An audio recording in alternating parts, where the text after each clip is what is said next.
Hi, and welcome to the Inside Scoop. Our guest today is the one and only Kate Chapman. I am going to introduce her to you, take a little bit of time because her list is not short. She is a performer, a singer, and a life coach.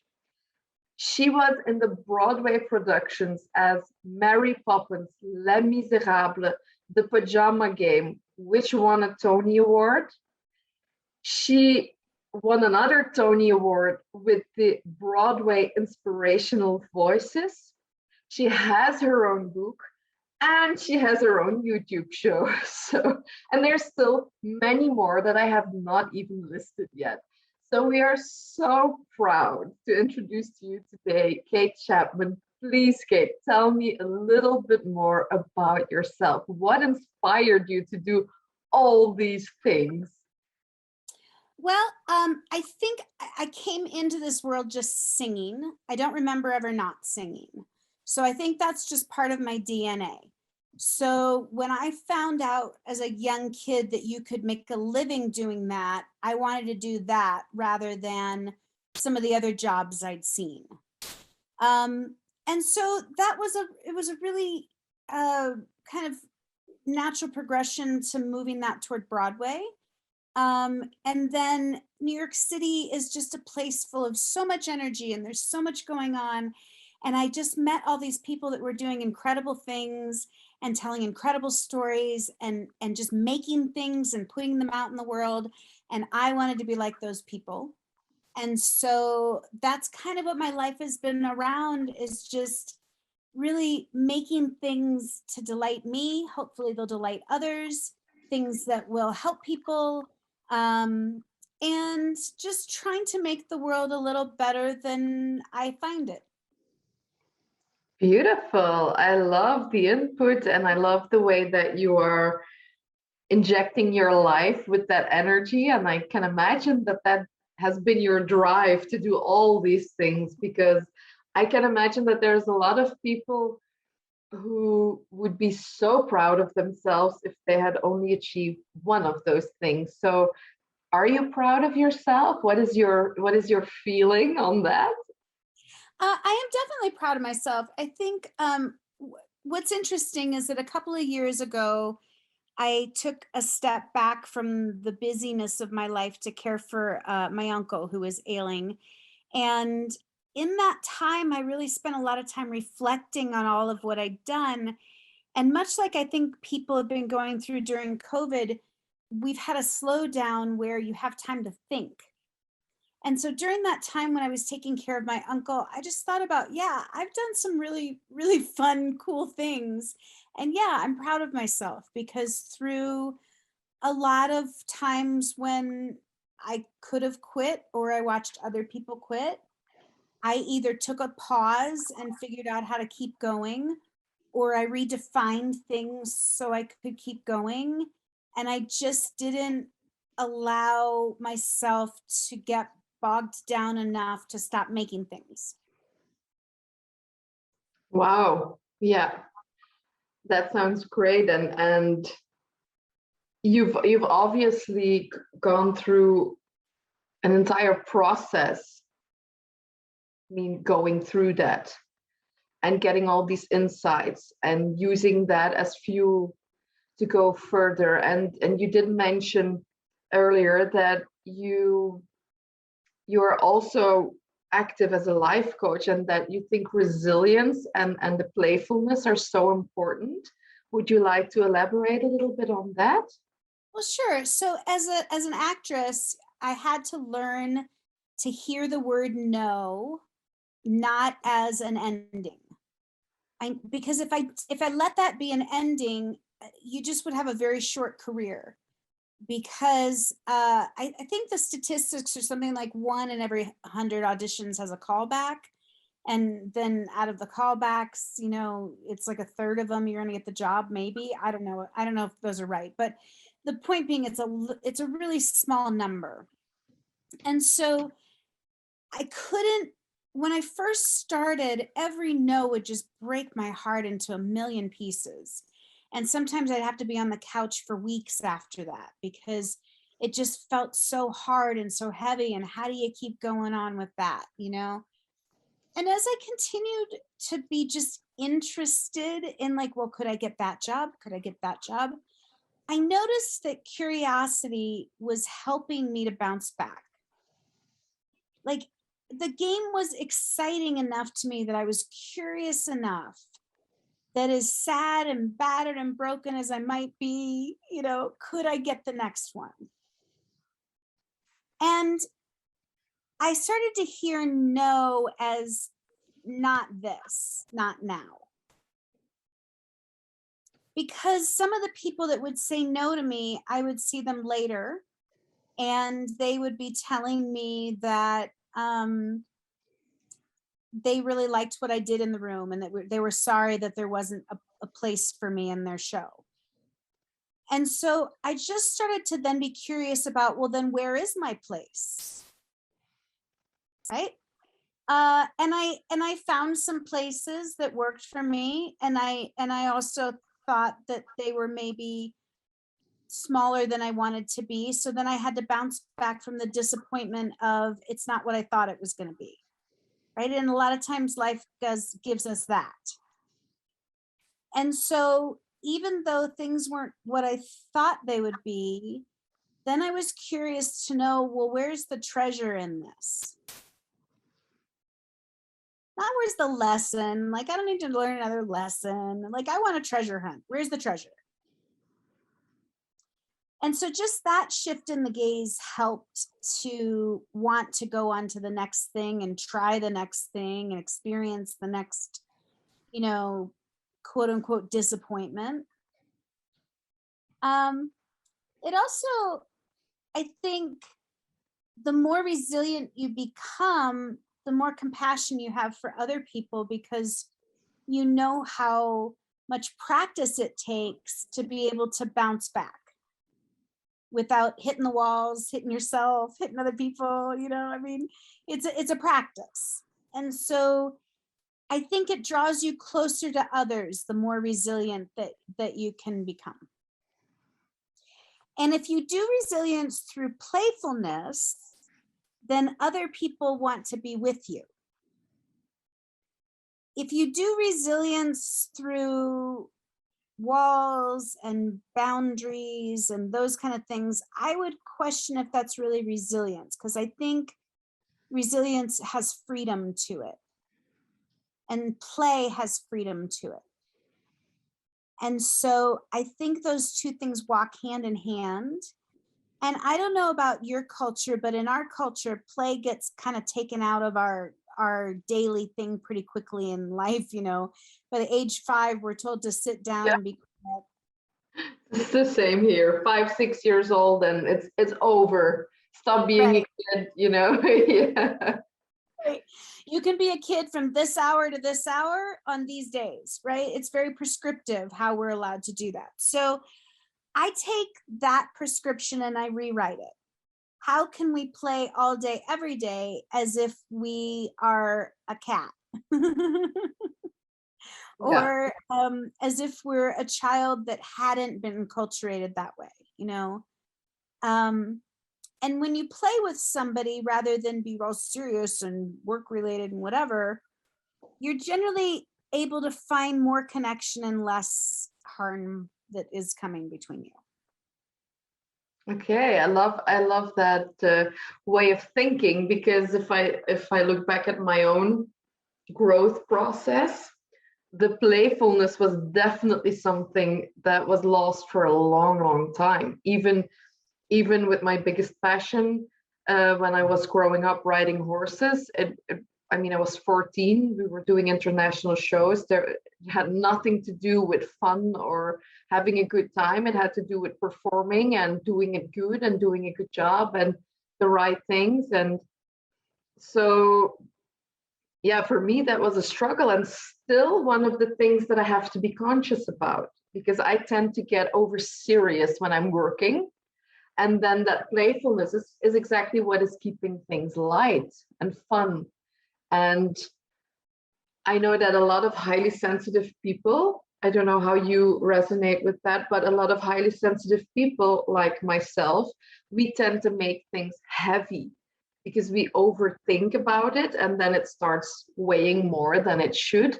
So it's feeling heavy, and we have trouble with words like you have to and you must, and that to-do list. Those are things that can feel challenging for us. And I've struggled with that in the past.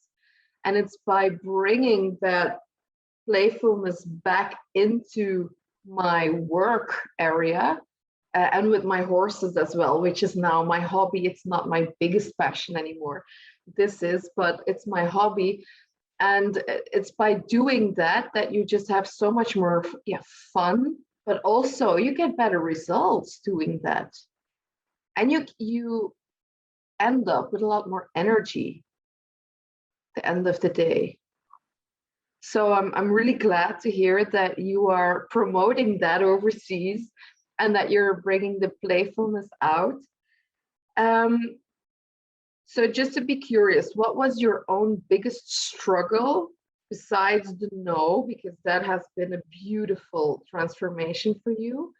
But becoming a successful singer and performer, because you've done some amazing things. What were the challenges that you had to encounter, and how did you overcome them? So I think one of the things that worked in my favor was that if people invited me into the room, I went. So I really opened myself up to the people that were liking what I was doing, rather than worrying about getting the people on board who were not interested. And there were people who were not interested. But again, like, since my gaze was on the ones that wanted me to be a part of their world, then that was what I was working with. And so it was all about connection. It was about perseverance. It was about continually showing up with humility, because there were many times that emotionally I was not the most put together person in the room, shall we say. Yeah. Sometimes they weren't really very well organized, now were they? And that can be difficult to work with somebody like that. I've not only have I been that person, but I've worked with that person, and it's a lot. So I just had to keep showing up, despite the fact that sometimes I was embarrassed at the way that people might have seen me the last time. Sometimes people weren't very nice to me about the transitions that I was making in life, and I had to be able to not take that personally and just keep showing up. So I guess the long and the short of it is that I just kept creating like the little safety container around me, which was filled with people that I knew were getting what I was doing. There's a fly here that's bugging me. They were forgiving me for, the ways in which I might not do things very well sometimes. And I think they were people that knew that I was showing up with just a good heart. Yeah. And I really like the fact that you state that you kept on connecting with the people who did want you in their world, because people who are insecure and then they get rejected, or people who are, pushing you away, we often tend to lean on going towards them again and again because we want their confirmation, we want them to like us, and all that bullshit that is so not necessary and costing a lot of energy. So I think it's amazing that you've naturally from yourself gone that direction to do that, because that already shows like good stamina, and that already shows resilience, because you have to own yourself and you have to fully feel good about yourself in order to be able to do that, and to not engage in the pity party that we are looking for with the people who don't like us. I mean, I threw myself a fair amount of pity parties. Don't be wrong about that. But I do think that at a certain point, I just got tired of going to them, right? Like there's nothing more boring than a pity party. Either when you're the person that's throwing or you're visiting somebody who's throwing one for themselves. They're just boring. They're all the same, like heaviness, and it doesn't go anywhere and it never gets resolved. And it's just, it usually ends with something sadder than it even started with, right? So I did that for a while, and just like you might get tired of the same books that you're reading or the same kind of TV shows that you're watching or whatever, I got tired of that party. And so I started to throw myself a different kind of party. And it really can always be, basically a party of one. I can entertain myself for hours just completely by myself. What do you mean by yourself? So you're not entirely alone. Dali, I'm working. Yeah, you need my help. I'm not sure I need your help. Kathy's helping here. Yeah, okay, I'll watch from over here. So there's yet another talent that we didn't know about. So is that a hobby of yours? Are you doing that behind the screen or? So that was a secret of mine until about a year and a half ago or so, about a year ago. And it was just something that I kind of did over time when I was doing shows where I was in a role where it was very small and I was bored. Sometimes I would think how I would say the lines differently, of both the men and the women. But so you can't move your mouth though. So I just would and I wanted to hear my voice doing it. So I started to just kind of be I guess I was a closet ventriloquist. And then I mentioned that just sort of offhandedly one day to my best friend, and she thought that was the funniest thing she'd ever heard. And she went and told my husband, and the two of them went and got me a friend. That's perfect. Brilliant. You must have an amazing friend and husband. And actually in my YouTube series, Dali is her name. And Dali comes on quite a bit, and Dali sings, and Dali has quite a few opinions about things. And Dali's a good time. I think for someone, you talk about highly sensitive people, I think sometimes if you have somebody that you can play through, as opposed to it's just not my voice. Sometimes, Dali says it, I didn't say it, right? I mean, that can be such an unbelievable safety net to keep, going in and out of. Don't blame it on me. And so is she, when you use her in your show, for example, is that still your opinion, or is that just something completely out there that has nothing to do with you?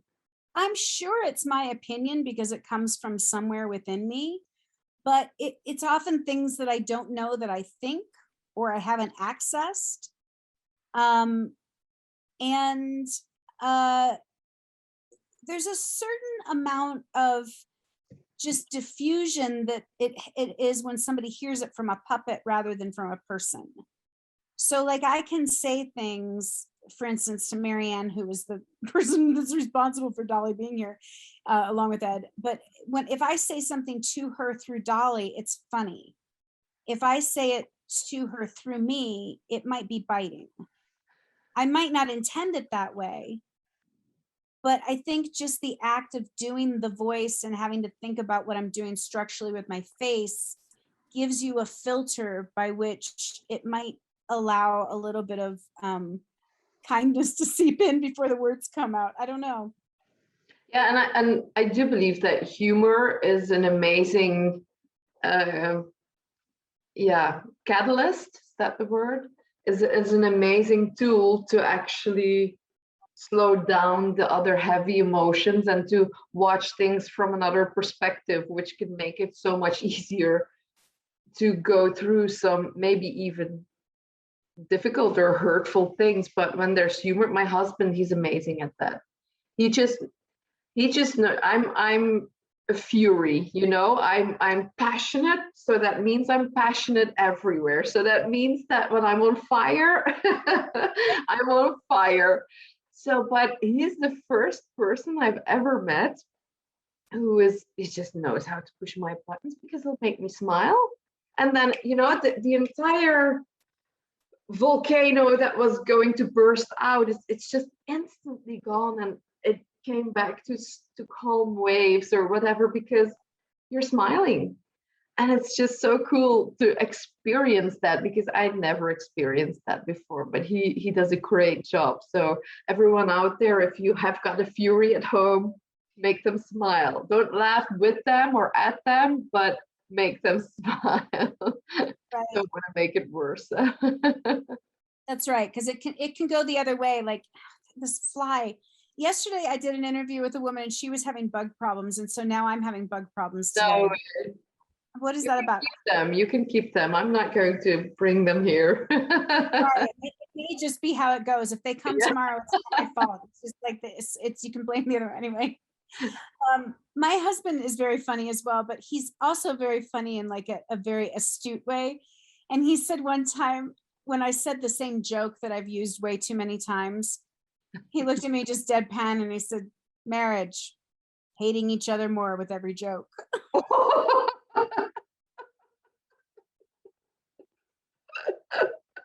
Oh yeah, well, mine always says that I'm the only one who thinks I'm funny. So I'm always laughing at my jokes alone, but I don't mind because if it's funny to me, it's funny, right? That's exactly right. I think I'm hilarious and I can entertain myself for hours. Exactly. I'm at the same page, loving it. Kate, I'm wondering, what is the next big step for you? What's the vision? Where do you want to see yourself in the future? Well, I mean, it's always that I want to make the next thing, right? So I have a list of things that I want to make, and they kind of get bigger and bigger and bigger. And as life goes along, I like more crazy things kind of get put into it. One of my next big dreams is that since COVID, I've been living out in the middle of Colorado, and the plains, the prairie. And I would really love to build a retreat center here. And so I'm looking at how to get that done. And I'm looking at a whole bunch of different kind of out of the box ways to do it. But all of them really center around a community of people creating what I'm looking to create out here and doing it in a way that we're upholding each other and enriching one another and helping each other out. So that's one thing. And then I'm constantly singing. I'm writing songs, and I've been singing my songs different places, and by different places I mean Zoom rooms, and that's been really fun and really interesting for me because that's new. And you know, I just think in the future, I'm 51 now, I just would like to be, again, making the world a better place than I found it. And I've found the world to be fairly argumentative, and I've argued with a lot of people. I don't know where it got any of us, you know. Yeah. There's that fly again. You know, I don't know what to do other than add my talents to the world, and my talents seem to be around storytelling and singing and supporting people to their own goals and to their own things that they need to do. And so that's what I'm nurturing, and we'll see what grows from it. Okay, that sounds like a whole lot of fun. And what is the plan to combine those two things? Because it sounds like both of, I mean, it's a little bit two directions there. It sounds like both of them do take up a lot of time and energy to keep on building on it. How do you see that for yourself? I actually see them as moving into one now, for a lot of different reasons. And I think, the if you look at the canon of musical theater that's out there, the roles for women over 50 get fewer and fewer. And so that means that I need to be writing something for myself if I want something really juicy and wonderful and new, right? Because there's not a ton of that. So there's that part of it. And what I want to write about are all of the things that I've experienced in life that have brought me joy and have made it so that I've moved from, kind of some disastrous times into some really joyful times. And that as I get older, the joy outweighs the disaster. And that I'd like to share that with people in a way that they can hum it in their heart and keep it close to them. Music is very powerful. And so I really just see them as kind of becoming one and already being one and continuing in that vein. Yeah, absolutely agree. And I think that the more your vision gets clear, especially when it comes to the retreat center, or the community, or whatever way you would love to make it come to life, everything will fit in there, because those things will just naturally, evolve there and help others. And you would probably be the right person to help others grow through music and through writing and through the things that you did in order to help people. What I've noticed the past years is that it's our hardest struggles that bring the most, I don't know even how to say it, but who bring the most growth in our lives, of course, but also who help us. Like, for example, as a coach, I'm really good at what I do because I've been in that struggle. I know what it feels like to stay stuck in your head and to not be able to let go of negative thoughts and, to feel worthless and blah, blah, blah. I know what it feels like. And I've found the tools to get stronger and to get resilient and to get out there and to really shine my light. And the same works for you in your own way. You've had to encounter like a million no's, making you probably feel insecure. You've also shared those pity parties. We were not at the same place, but mine were boring as well.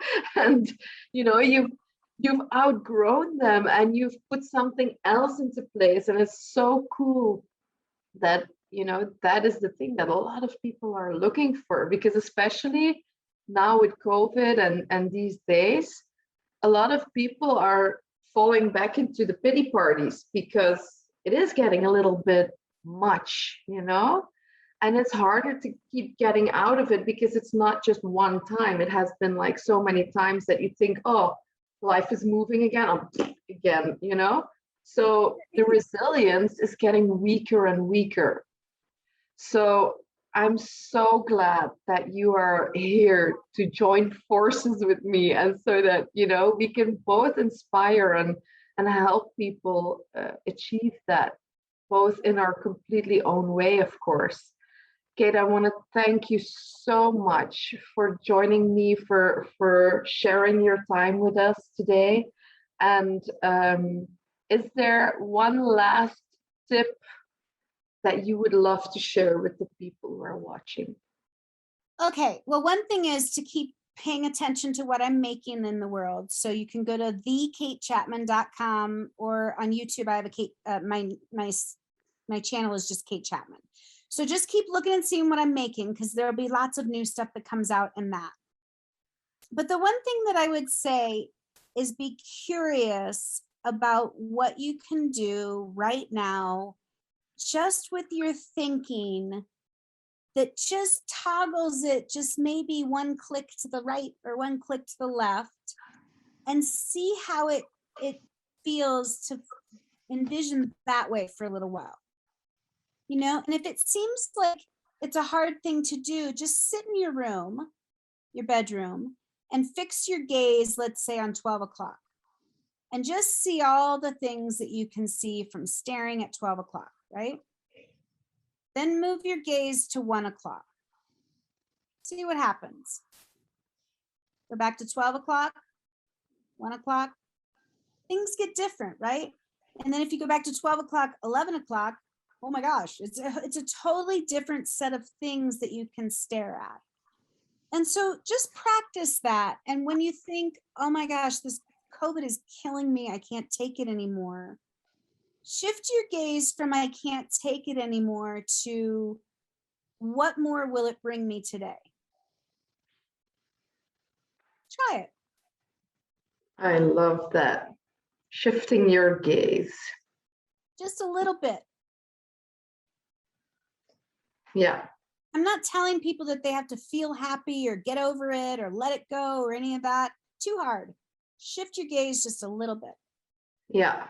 Beautiful. Thank you so much for that, because that's already like a small exercise that people can start using and implementing for themselves. So thank you so much for sharing that, Kate. And they know where to look you up. You're definitely worth following, because you have so many interesting views. And then there's Dolly, and there's so much going on. So that should contain to be interesting.